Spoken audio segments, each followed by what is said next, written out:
Comment un homme entraîné depuis l'enfance à réprimer ses émotions a-t-il pu, presque malgré lui, laisser transparaître au monde entier son profond mépris pour Meghan Markle?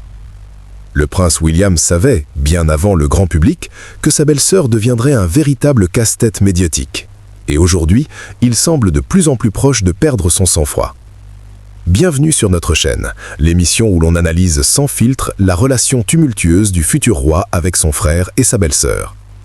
Tout a commencé par une question simple mais redoutable, posée par un grand frère inquiet. Sentant qu'une catastrophe se profilait, Harry s'est lancé dans sa relation à une vitesse fulgurante, presque irréfléchie. William, de son côté, l'a pris à part. Face à cette actrice américaine sur le point d'intégrer l'institution la plus rigide au monde, il n'a posé qu'une seule question. « Tu es sûr de toi ?» Derrière cette phrase, tout était déjà dit. William avait repéré les signaux faibles. Il voyait déjà une personnalité attirée par les projecteurs, fascinée par la notoriété mondiale, les titres et le rôle principal. Or, la vie au sein de la monarchie n'a rien d'un premier rôle. Elle exige discipline, devoir constant et surtout une capacité à rester dans l'ombre quand il le faut. William a tenté de prévenir son frère. Ce monde exige patience et stratégie sur le long terme. Mais Harry l'a très mal pris. Il a perçu cet avertissement comme du mépris, traitant son propre frère d'arrogant. Ce moment précis a marqué le début d'une fracture irréversible. William voulait protéger l'institution, Harry, lui, refusait de voir la réalité. Si la tension était déjà palpable en privé, elle va exploser en public sous les caméras du monde entier. En 2018, la machine de communication du palais réunit William, Kate, Harry et Meghan sur scène pour promouvoir la Royal Foundation. Les médias parlent alors des débuts du fameux Fab Four. Mais derrière cette image parfaite, le langage corporel racontait une toute autre histoire. L'atmosphère était tendue, presque forcée. Puis Meghan prend le micro. Et là, tout bascule. Elle ignore complètement le script prévu et se lance dans un discours politique improvisé sur l'émancipation des femmes et la prise de parole. Un geste qui viole clairement la règle fondamentale de neutralité royale. La réaction de William est éloquente, un véritable manuel vivant de malaise en public. Quand un journaliste demande si travailler ensemble provoque des désaccords, un silence lourd, presque insoutenable envahit la salle. Kate fixe le sol, comme pour s'en extraire.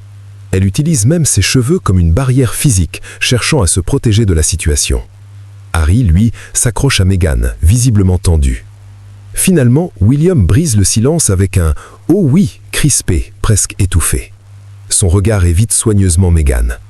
À cet instant précis, il comprend qu'il ne fait plus face à une équipe, mais à une individualité déterminée à réécrire les règles en direct. Ce besoin de capter toute l'attention, de transformer une plateforme caritative en tribune personnelle, pour William, c'est un signal d'alarme majeur. On peut presque sentir la tension dans son corps, son cou raide, figé par l'inquiétude. Harry, de son côté, construit progressivement une image de victime, s'appuyant fortement sur ses problèmes de santé mentale. Lors du lancement de leur initiative Heads Together, il subit une crise de panique en coulisses. Plus tard, dans ses mémoires, il accuse William de s'être moqué de lui, riant de son visage sué et le qualifiant de trempé. Mais si l'on analyse la situation avec un peu de recul, William voit son frère au bord de l'effondrement avant un discours public majeur. Sa réaction, utiliser l'humour, une forme de taquinerie légère, un mécanisme typiquement britannique pour détendre l'atmosphère. Ce n'est pas de la moquerie. C'est une tentative de désamorcer la pression. D'autant plus qu'il avait déjà encouragé Harry à consulter des professionnels, allant même jusqu'à l'accompagner. Mais Harry interprète ce moment autrement. Il transforme un geste fraternel en attaque personnelle, alimentant un récit de persécution. William, lui, voit les fragilités de son frère et tente, à sa manière, de les gérer, sans se douter que cette anecdote deviendra des années plus tard un argument clé dans un récit médiatique à plusieurs millions. La veille du mariage des Sussex, les deux frères participent à une promenade officielle à Windsor pour saluer la foule. Le palais exige une démonstration d'unité. Mais ce que montre William est tout autre. Il évite soigneusement le regard de Harry, fixant obstinément le sol, le béton sous ses pieds. Certains médias parleront de stress avant le mariage, mais pour d'autres, ce geste en dit bien plus long. La réalité, elle, était bien différente. Elle reposait sur les conséquences directes d'un chaos en coulisses devenu incontrôlable. William était à bout, épuisé, vidé. Il venait de traverser une violente dispute interne au cours de laquelle la reine avait été catégorique. Harry n'était pas autorisé à porter la barbe avec son uniforme. Mais Harry n'a rien lâché. Il a contesté la décision avec insistance, refusant d'obéir. La situation a dégénéré au point où William a dû intervenir et imposer son autorité en ordonnant à son propre frère de se raser. Ajoutez à cela les rumeurs persistantes sur Meghan, accusée d'avoir mis le personnel sous pression à cause d'une robe de demoiselle d'honneur. Et William a littéralement atteint sa limite. Son corps parlait pour lui. Aucun regard rassurant, aucune complicité. Seulement une distance froide, rigide, presque calculée. Mais ce regard fixé au sol, ce n'était pas juste de la fatigue. C'était déjà le reflet d'un ressentiment plus profond. Car William était au courant d'un détail qui allait tout faire basculer lors de la réception. Un détail en apparence insignifiant, mais qui violait totalement les règles de la monarchie.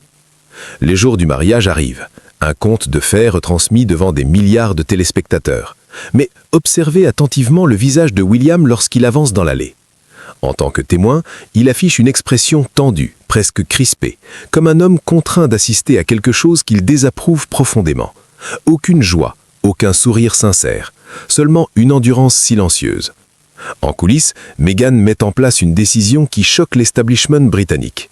Elle impose un plan de table à l'américaine pour la réception, plaçant les époux côte à côte. Or, selon la tradition royale, les époux doivent être séparés, afin de favoriser les échanges et les interactions sociales.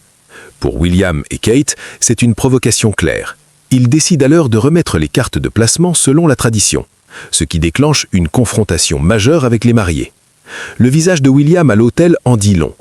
On dirait un homme observant quelqu'un d'extérieur imposer ses règles dans une maison bâtie par ses ancêtres. Il perçoit cela comme une forme d'arrogance, transformer un mariage royal en événement mondain façon Hollywood. Il survit à peine à la réception.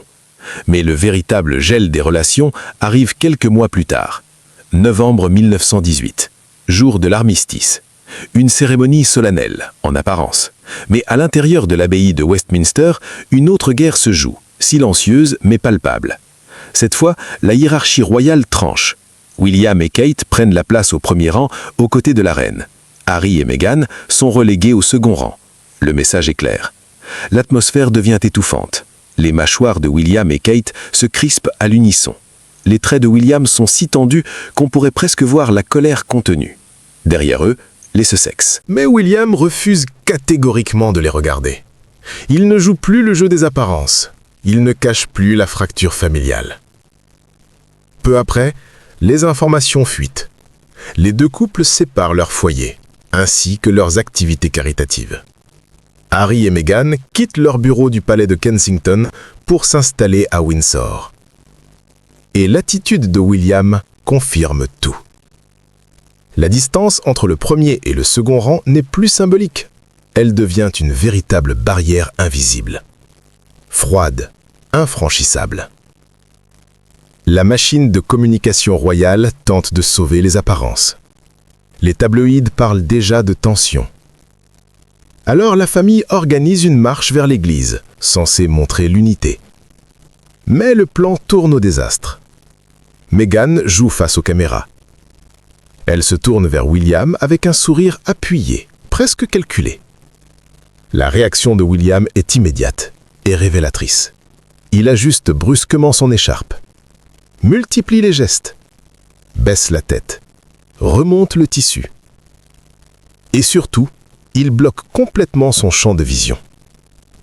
Il choisit littéralement de se cacher derrière son écharpe plutôt que de croiser son regard. Le silence devient pesant. Kate tente désespérément de sauver la situation, lançant une remarque pour détourner l'attention. Mais c'est déjà trop tard. William a fermé la porte, définitivement. Il ne joue plus. Il ne fait plus semblant. Il érige désormais une barrière physique contre ce qu'il perçoit comme une manipulation. Lorsque la séparation institutionnelle est devenue officielle, William a cessé de se cacher derrière des gestes discrets. Cette fois, il a commencé à briser les codes. Ouvertement. Dans ses mémoires Spare, Harry dévoile l'ampleur de son amertume. Il va jusqu'à consacrer plusieurs pages à se plaindre de la taille de sa chambre d'enfance au château de Balmoral. Oui, vraiment. Il explique que William avait une chambre plus grande, avec une meilleure vue, et présente cela comme une blessure psychologique profonde. Pour William, lire cela a probablement été un moment de gêne absolue. Car dans une monarchie, tout repose sur un principe simple. L'héritier reçoit davantage. C'est la base même du système. Voir Harry, adulte, ancien militaire, exposer publiquement ce type de frustration, cela donne une image troublante. Se plaindre de mètres carrés dans un château écossais tout en se positionnant comme victime. Pour William, cela révèle un décalage profond avec la réalité. Ce que William comprend à ce moment-là est simple. Harry refuse d'accepter sa place dans l'ordre établi. Au lieu de composer avec cette réalité, il choisit de tout remettre en question, jusqu'à fragiliser l'équilibre familial pour des griefs perçus comme insignifiants. La tension finit par exploser. William se rend à Nottingham Cottage pour confronter son frère. Il est à bout. Il évoque directement les tensions liées au comportement de Meghan, notamment envers le personnel du palais. Il la qualifie de difficile, voire irrespectueuse. Harry prend immédiatement sa défense. La discussion dégénère. Les mots ne suffisent plus. William saisit Harry par le col, arrache son collier et le projette au sol. Dans la chute, un bol pour chien se brise. Cet épisode marque un tournant. Pour Harry, c'est une agression injustifiée. Pour William, c'est un acte de désespoir. Il a vu des membres du personnel quitter leur poste en larmes. Il a vu l'image de la famille royale se détériorer. En tant que frère et futur roi, il a tenté d'intervenir. Mais à cet instant précis, il comprend une chose. Les mots ne fonctionnent plus. Le frère qu'il connaissait semble avoir disparu. À sa place, il voit quelqu'un influencé, transformé, portant un discours qu'il ne reconnaît plus. Mars 2020. Dernier engagement officiel avant le départ des Sussex vers la Californie. Le sommet de Sandringham vient de s'achever. La reine rejette clairement leur proposition de rôle hybride, à moitié dedans, à moitié dehors. La tension est maximale. Lors de la cérémonie du Commonwealth Day, Harry et Meghan sont écartés de la procession royale. Ils doivent attendre, assis, l'arrivée des membres seniors. William et Kate prennent place. L'atmosphère devient glaciale.